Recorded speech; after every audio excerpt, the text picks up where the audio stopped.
High winds, drastic temperature changes, and the threat of severe weather. Just another Oklahoma typical spring day, right? But is it also a typical spring when it comes to getting ready for summer crops?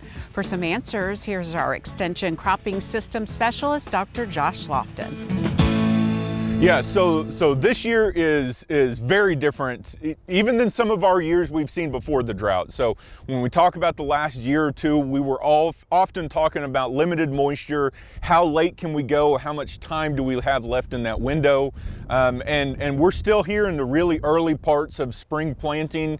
Corn has really gone in the ground really nicely. We've had great conditions for the most part.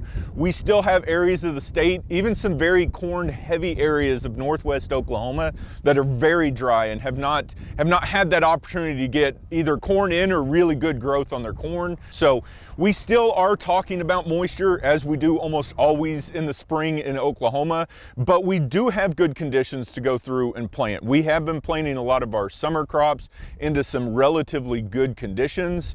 The one thing that we have been is we're out here standing in coats. It is a little cool, even though our soil temperatures are pretty good. We are seeing our corn and early sorghum, early soybean. Going back to your old traditional standby, so really got to think about weeds this year. If you got moisture, then weeds are always within kind of that top tier that we need to think about. So if you haven't planted yet, good burn down strategy, good pre-plant herbicide. If that involves tillage, but really start as clean as you possibly can and good residual chemistry down ahead of that crop. If we have a crop up and we maybe had some escapes from that early herbicide application, think about making early applications, check your labels. Remember, with moisture, a lot of our labels work a little bit differently, so make sure you're looking at the residual time, how many applications you can have in season, and all those other aspects of good herbicide management. The other thing is we are seeing some army worms kind of move around. We are seeing some cutworms.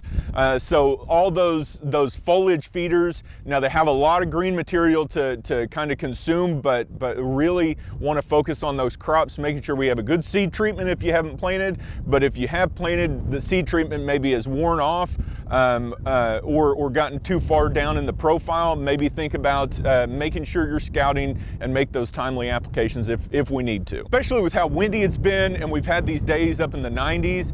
And not to mention, we have some good surface moisture. Deep moisture, which is what's going to sustain us on into the summer. It is not guaranteed that we have that everywhere. There's some areas that have really good deep moisture, and then there's some areas that have really good surface moisture. So think about maybe that top 12 inches.